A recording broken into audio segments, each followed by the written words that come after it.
अऊज़ुबिल्लाहिमिनश्शैतानिर्रजीम बिस्मिल्लाहिर्रहमानिर्रहीम कुल हुवल्लाहु अहद अल्लाहुस समद लम यलिद वलम यूलद वलम यकुल लहू कुफुवन अहद सदक़ल्लाहुल अज़ीम।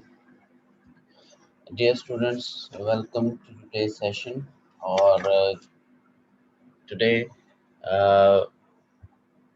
we are going to start topic cash management.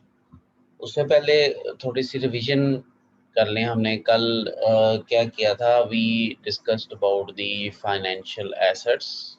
ठीक है, फाइनेंशियल एसेट्स के बारे में बात की थी और फाइनेंशियल एसेट्स में मैंने आपको बताया था ये शॉर्ट टर्म एसेट्स होते हैं और इसके अंदर मेनली आपके पास जो है वो कैश आ जाता है। कैश आपके पास आ जाता है, शॉर्ट टर्म इन्वेस्टमेंट्स आ जाती हैं। ठीक है, short term investments and your account receivable, ये तीनों चीज़ें मिलकर जो हैं आपकी फाइनेंशियल एसेट्स जो हैं बनाते हैं।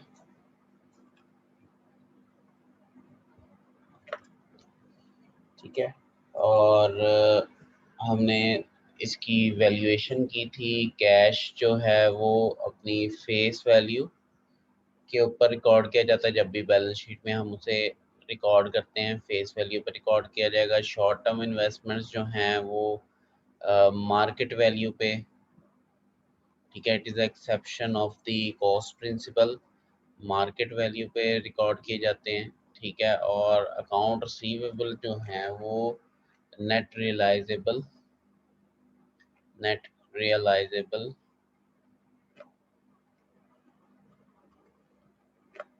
वैल्यू पे बैलेंस शीट के अंदर रिकॉर्ड किए जाते हैं। ठीक है, फिर हमने कैश के ऊपर थोड़ी सी डिस्कशन की थी। कैश के ऊपर हमने कहा था कि आप कैश को मेनली हम कैश को आगे ले आए थे। ठीक है, और कैश के ऊपर हमने जब डिस्कशन की थी, it is a promissory note which is used as the legal tender. हमने इस ये कैसे रिपोर्ट किया जाता है बैलेंस शीट में, तीन तरीकों से रिपोर्ट किया जाता है। पहले तो सिंपली ये जो है ना कैश इक्विवेलेंट्स की शक्ल में, कैश एंड कैश इक्विवेलेंट्स की शक्ल में रिकॉर्ड किया जाता है, जिसको हम स्टेटमेंट ऑफ कैश फ्लो में भी हम इसी के लिए बनाते हैं, कैश इक्विवेलेंट्स के लिए।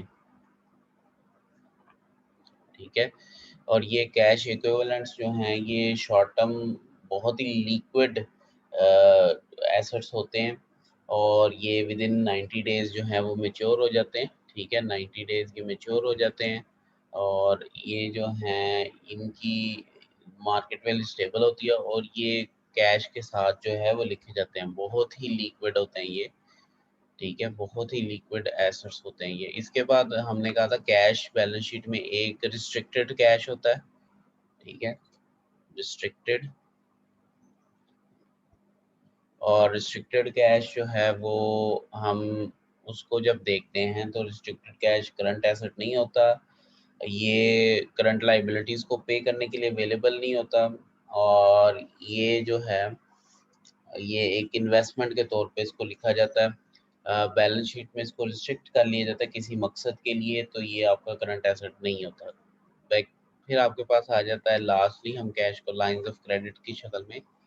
लाइंस ऑफ क्रेडिट में हमें बैंक पहले ही एडवांस में कुछ एग्री कर लेता है कि आपको लेंड करेगा मनी और बिजनेस को एक लिमिट प्रोवाइड कर देता है। ये लिमिट जो है तब तक आप बैलेंस शीट में शो नहीं करते जब तक ये लाइन ऑफ क्रेडिट को यूज़ नहीं कर सकते। जब आप यूज़ कर लेते हैं तो वो एक लाइबिलिटी बन जाता है और वो लाइबिलिटी जो है वो शो करते हो आप बैलेंस शीट में, और जो अनयूज लाइन ऑफ क्रेडिट होता है उसको आप नोट्स के अंदर बयान कर देते हो।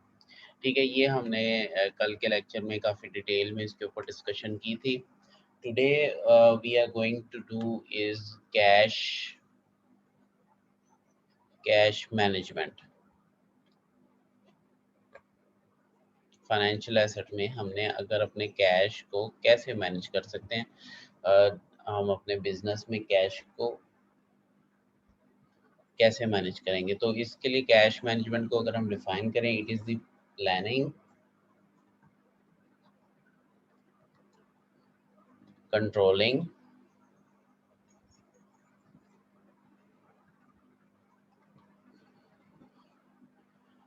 and accounting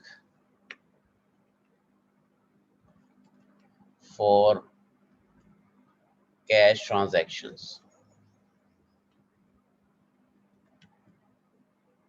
ठीक है, अकाउंटिंग फॉर कैश ट्रांजैक्शंस। और अगर हम ये चीज़ें एफिशिएंटली कर लेते हैं, अगर एफिशिएंसी आ जाती है, तो efficiency of cash management is the key of success.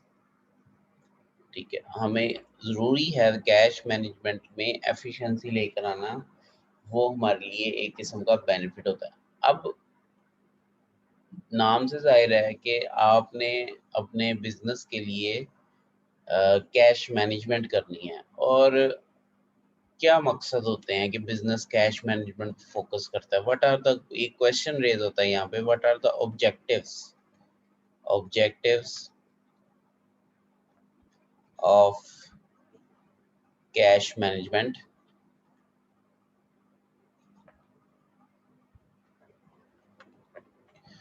तो क्या ऑब्जेक्टिव होते हैं कैश मैनेजमेंट के?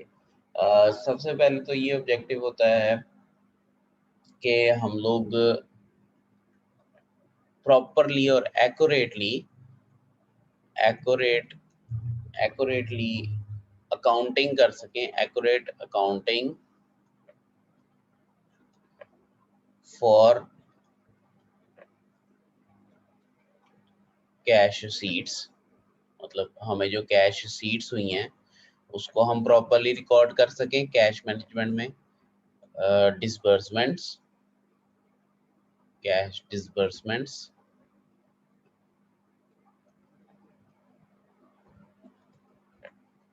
ठीक है। उसके बाद जो है, और हम प्रिवेंट कर सकें frauds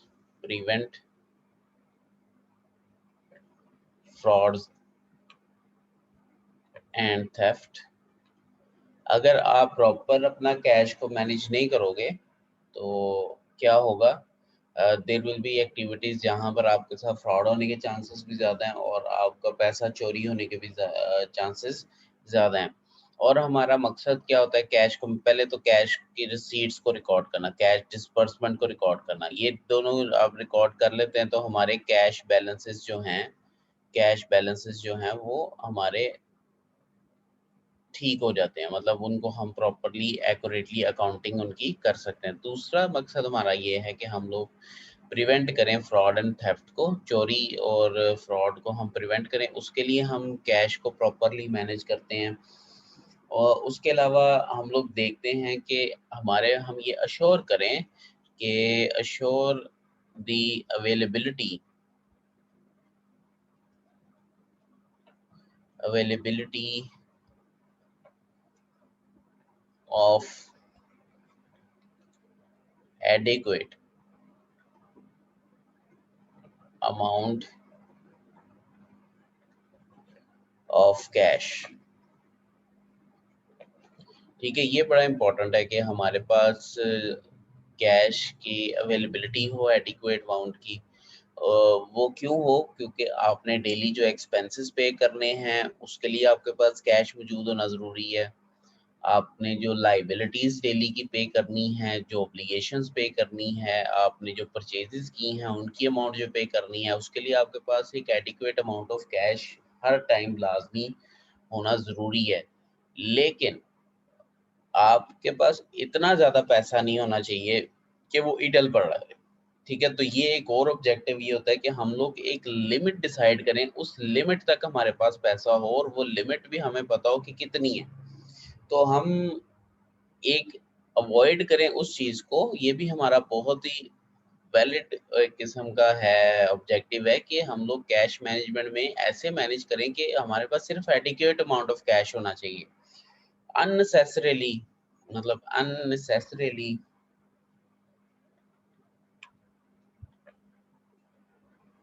unnecessarily large amount of cash जो है, large amount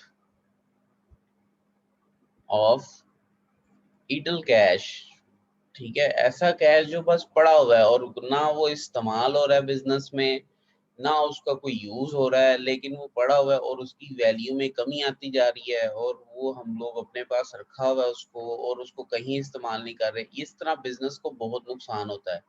either you go for the inventory, purchase the inventory और आप बिज़नेस को एक्सपैंड भी कर सकते हो और अगर इडल कैश आपके पास बहुत ज़्यादा है, तो उनको बाँट दो अपने शेयर होल्डर्स के दरमियान ताकि उनको वो खुश हो जाएँ। इडल कैश नहीं होना चाहिए।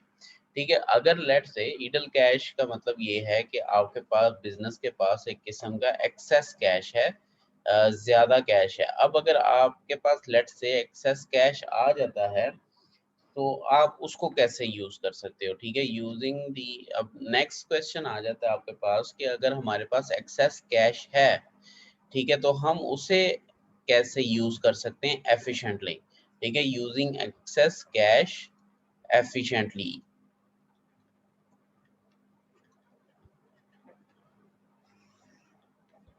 अब आप एक्सेस कैश को कैसे जो इडल कैश है वो एक्सेस कैश पड़ा हुआ है उसको आप किस तरह इस्तेमाल कर सकते हो? सो हम लोग उसको क्या कर सकते हैं, उसको हम फाइनेंस कर सकते हैं। We finance growth and expansion projects, ठीक है? Growth and expansion of the business, ठीक है? सबसे इम्पोर्टेंट बात कि आप बिजनेस को एक्सपेंड कर लो, बढ़ा लो, उसको ग्रो कर लो, उसमें की मशीनरी ऐड कर लो, कोई ऐसी इन्वेस्टमेंट कर लो, लॉन्ग टर्म इन्वेस्टमेंट कर लो या फिर आप अपने जो उधार हैं रीपे डेट्स, अपने उधार उतार लो, अपने ऊपर से ज़िम्मेदारियाँ खत्म कर लो, इंटरेस्ट जो पे कर रहे हो आप अपने उधार उतार लें, अगर आपके पास एक्सेस कैश आ गया। और अगर ये दोनों करने के बाद अगर कोई कैश आपके पास रह जाता है, कैश बिल्कुल भी नहीं ज़रूरत है, cash not needed for the business, then इस कैश को आप क्या करें, डिस्ट्रीब्यूट कर दें, distribute among share holders.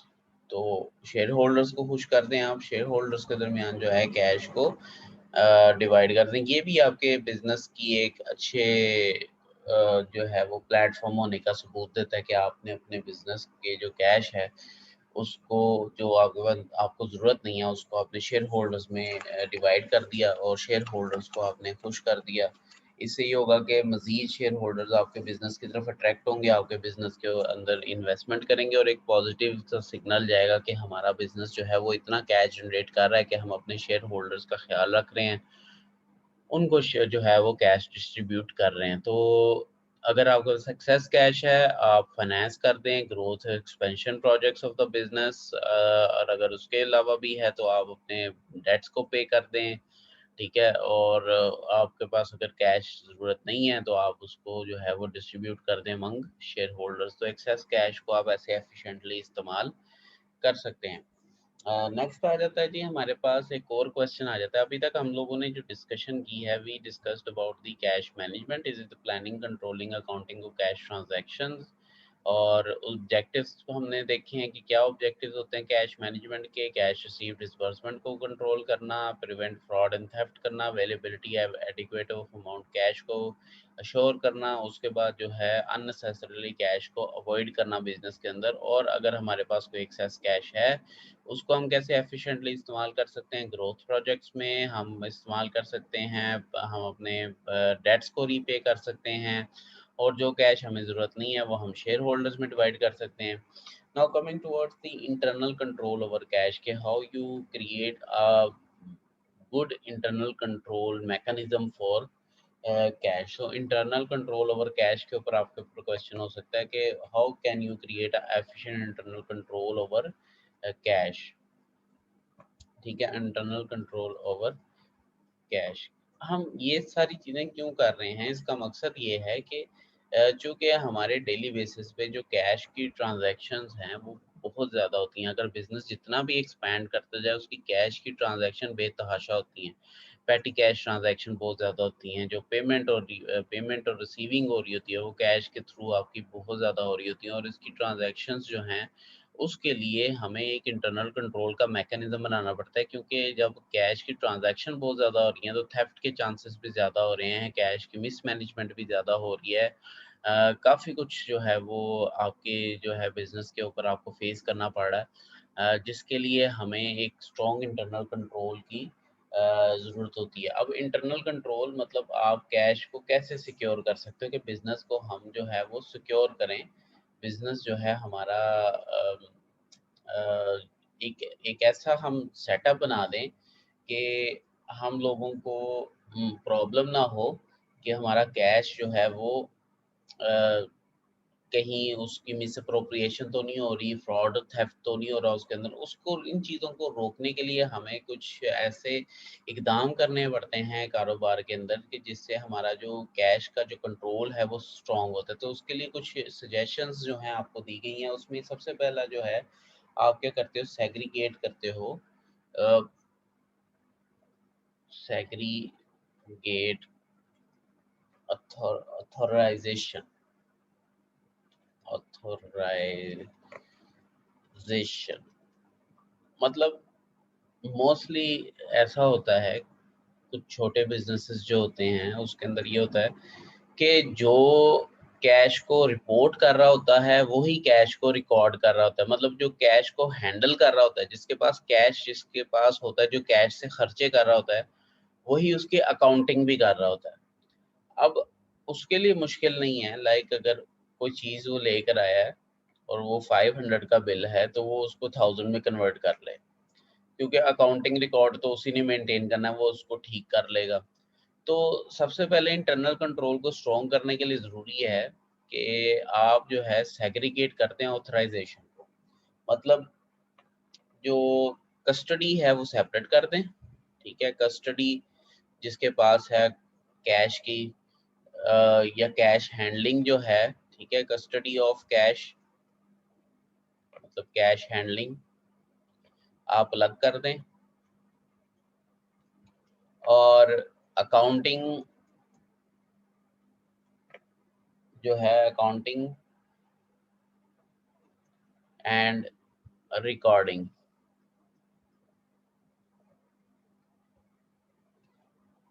Of cash जो है वो आप किसी और बंदे से करवा लें। ये दोनों जो हैं सेपरेट सेपरेट बंदों से आप करवा लें।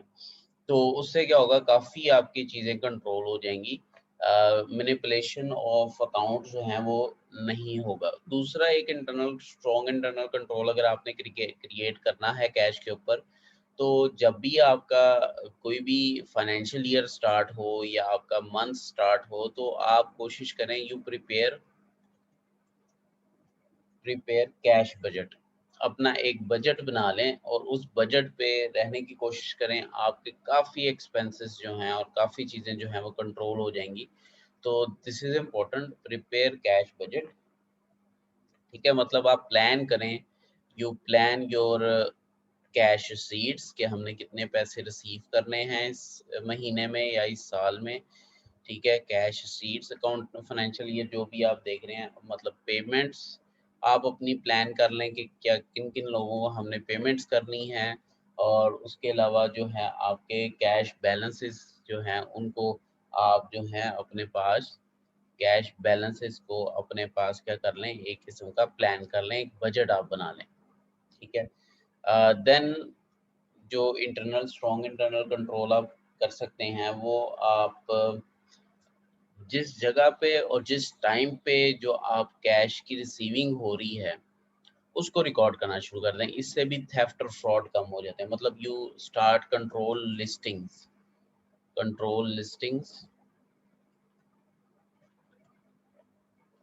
ऑफ कैश रिसीट्स,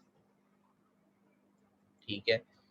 मतलब किस टाइम पे और कहाँ पे, time and place of cash receipts को आप अपने पास रिकॉर्ड करना शुरू कर दें। इससे भी काफ़ी चीज़ें आपकी कंट्रोल हो जाएँगी। कैश की थेफ्ट और कैश की मैनिपुलेशन और कैश बैलेंसेस में डिफ़रेंस काफ़ी हद तक कंट्रोल हो जाएगा उसके बाद। फिर जो डेली का कैश आप रिसीव करें, जो डेली के चेक्स आप रिसीव करें, वो डेली बेसिस पे रिक्वायर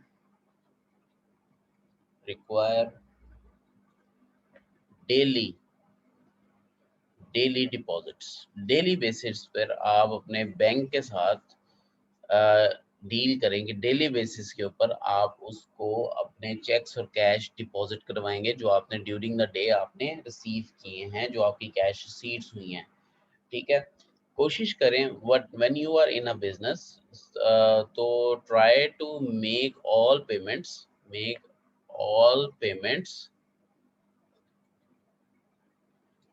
थ्रू चेक्स।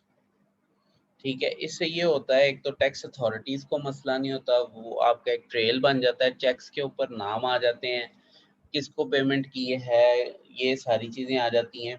और बिजनेस अगर आप कर रहे हैं तो थ्रू चेक करें, क्योंकि फ्यूचर में अगर कोई आपके फ्रॉड के चांसेस हैं तो आप वो जो है आराम से उसको इन्फोर्स करवा सकते हैं, क्योंकि आपने चेक्स दिए हुए हैं।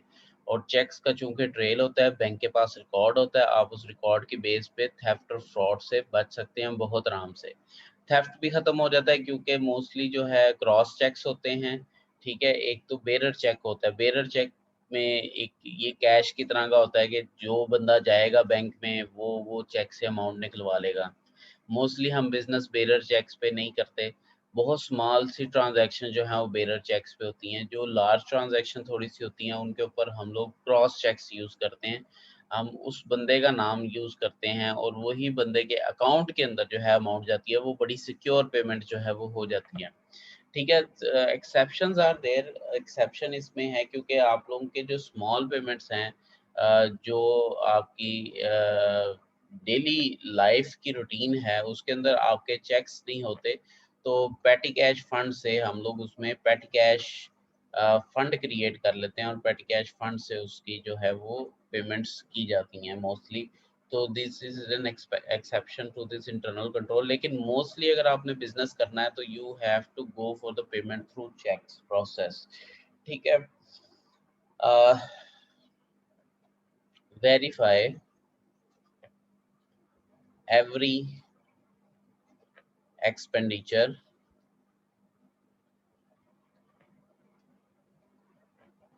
Before payment. जब भी आप पेमेंट करने लगें किसी भी चीज़ की, किसी भी खर्चे की, तो उस एक्सपेंडिचर को आप एक दफ़ा वेरीफाई कर लें थ्रू बिल, और ये आप देख लें कि उसकी क्या डिटेल्स हैं, वो डिटेल्स ठीक हैं, वो वेरीफाई करने के बाद जो है आप उसकी पेमेंट करें। और lastly, last but not the least, very important के जो अकाउंटेंट का काम होता है, मोस्टली जो अकाउंट्स कर रहे होते हैं डील, अकाउंट्स नहीं भी कर रहे, बिजनेसमैन को भी पता होना चाहिए ये चीज़ें, क्योंकि ये चीज़ें बहुत इंपॉर्टेंट हैं और इनके ऊपर ही आपका बिजनेस डेली बेसिस पे चलता है। आपका जो ये है कि you promptly reconcile your your cash balances with bank statement. हर माह बैंक जो है आपको स्टेटमेंट भिजवाता है कि हमारे पास आपका इतना बैलेंस पड़ा हुआ है कैश का। तो आप अपने कारोबार में जो आपके मुताबिक जो बैलेंस होना चाहिए और बैंक के पास जो बैलेंस है उसको आप क्या करेंगे, आप उसको रिकंसाइल करेंगे एवरी मंथ। हर महीने आप उसको रिकंसाइल करेंगे। इससे ये होगा कि आपका जो बैंक की आपकी जो बिजनेस के कैश का कंट्रोल है वो स्ट्रॉन्ग हो जाएगा और कैश बैलेंसेस भी आपकी क्या हो जाएंगे, वेरीफाई हो जाएंगे।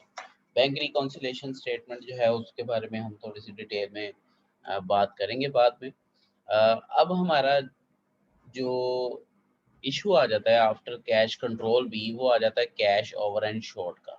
सो नेक्स्ट क्वेश्चन इज, आप कैसे कैश ओवर एंड शॉर्ट को डील करोगे? ओवर एंड शॉर्ट मतलब हमारे पास एक्चुअल में कैश कितना है, एक्चुअल में कैश हमारे पास ज़्यादा है, बुक्स के अंदर हमें कम शो हो रहा है, तो वो कैश ओवरेज आ जाएगी। अगर हमारे पास कैश वैसे ड्रॉअर में कम है, ठीक है, जो है हमारे पास वैसे फिजिकली कैश कम है, अकाउंट्स के अंदर कैश ज़्यादा शो हो रहा है, तो वहाँ पर कैश शॉर्टेज आ जाएगी। तो आइडेंटिफाई करना इट्स वेरी इंपॉर्टेंट कि आइडेंटिफाई हो गया। उसके बाद हमने अपने अकाउंट्स में उसको एडजस्ट लाजमी करना है, मतलब हम उसकी एडजस्टमेंट करेंगे कैश ओवरेज की और शॉर्टेज की।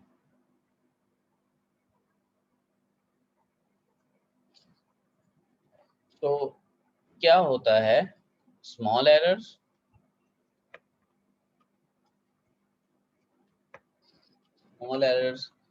Create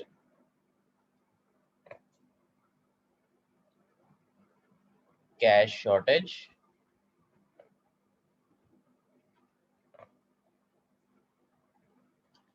and overage at the end of the day। ठीक है, और फिर हम उसको क्या करते हैं, एडजस्ट करते हैं। वो कैसे करते हैं, मैं यहाँ पे दो एग्जांपल्स आपको, एक कैश ओवरेज की एग्जांपल दूंगा और एक कैश शॉर्टेज की एग्जांपल दूंगा। जब हमारे पास कैश ओवरेज होगा, ठीक है, कैश ओवर एंड शॉर्ट को हम इसको रिकॉर्ड भी कैश ओवर एंड शॉर्ट से करेंगे। कैश ओवर एंड शॉर्ट को हम क्या करेंगे, क्रेडिट करेंगे, ठीक है। और अगर जब हमारे पास ये हम ओवरेज की सूरत में करेंगे, और जब हमारे पास कैश शॉर्टेज होगी, देन हम कैश ओवर एंड शॉर्ट को डेबिट करेंगे। ठीक है, ये हमारे पास दो सिचुएशंस आ सकती हैं, शॉर्टेज भी आ सकती है और ओवरेज भी आ सकती है। तो यहाँ पर एक एग्जांपल लिखता हूँ, on May 5th X bar incorporation cash drawer, ठीक है, जो कैश उनके पास फिजिकली अवेलेबल होता है, वाज काउंटेड, ठीक है, उसको काउंट किया गया, एंड फाउंड $10 ओवर, ठीक है, मतलब $10 ज्यादा थे ड्रॉर में, और रिकॉर्ड में जो है $10 क्या थे, कम थे। अकाउंट्स में $10 कम थे, ठीक है, आपके रिकॉर्ड के अंदर $10 कम थे, लेकिन आपके ड्रॉर के अंदर जो है $10 ज्यादा निकल आए। तो अब यहाँ पर हम एंट्री पास करेंगे debit and credit.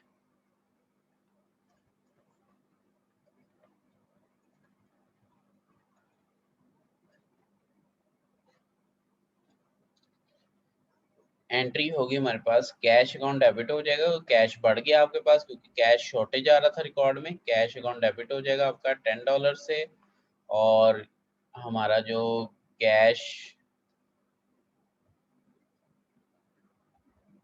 Over and short है वो क्या हो जाएगा, क्रेडिट हो जाएगा 10 से, ठीक है। तो हम कहेंगे रिकॉर्ड कैश ओवरेज बाय $10, ठीक है। ये हमने अपने पास इसकी क्या कर ली, रिकॉर्डिंग कर ली।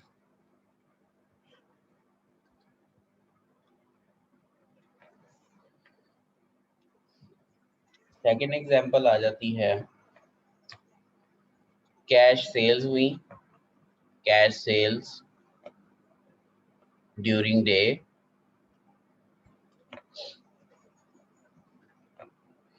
वाज $45,000, ठीक है, 4500 की आपके पास दिन में सेल हुई। However,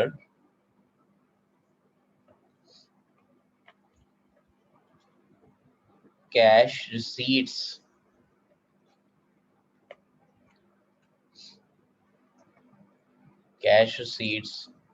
इन, मतलब रिकॉर्डिंग आपने 4500 की, जो cash seats in register drawer है, ठीक है, रजिस्टर ड्रॉर में चेक किया, फिजिकली चेक किया, वो निकला जी वाज 44,087.30 डॉलर। ठीक है, ये अमाउंट जो है ड्रॉअर में पड़ी थी। एक्चुअल में सेल जो है जो रिकॉर्ड हुई है ड्यूरिंग द डे वो 4500 हुई है, लेकिन ड्रॉअर के अंदर जो है आपके पास कितनी शो कर रहा है 44,487.30 डॉलर शो कर रहा है, जिसका मतलब ये है you are facing 12.70 dollar shortage. ठीक है, अब इस शॉर्टेज को आपने कैसे रिकॉर्ड करना है, अगेन मैंने आपको ऊपर ही बता दिया, जब शॉर्टेज होगी तो आपने कैश ओवर एंड शॉर्ट को डेबिट करना है।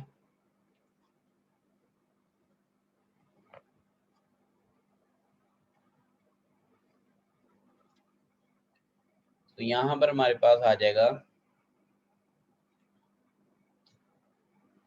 Cash over and short 12.70 dollars and cash account आपके पास आ जाएगा 12 पॉइंट, क्योंकि आपके पास एक्चुअल कैश जो है वो 4,487.30 है। आपने रिकॉर्ड कैश ज़्यादा किया हुआ है, आपने ज़्यादा कितना किया हुआ है 4500 से रिकॉर्ड किया हुआ है अपने पास। तो अब आपने क्या करना है, जितना जो एक्चुअल जो हमारे पास स्टेटस है उस स्टेटस को हमने यहाँ पे मेंशन करना है। हमने यहाँ पे मेंशन करना है कि कैश हमारा जो है वो 12.70 से शॉर्ट है, तो बुक्स के अंदर हमने कैश को कम कर देना है। जब कैश कम होगा तो वो क्या हो जाएगा, हमारा क्रेडिट हो जाएगा। सो रिकॉर्ड कैश शॉर्टेज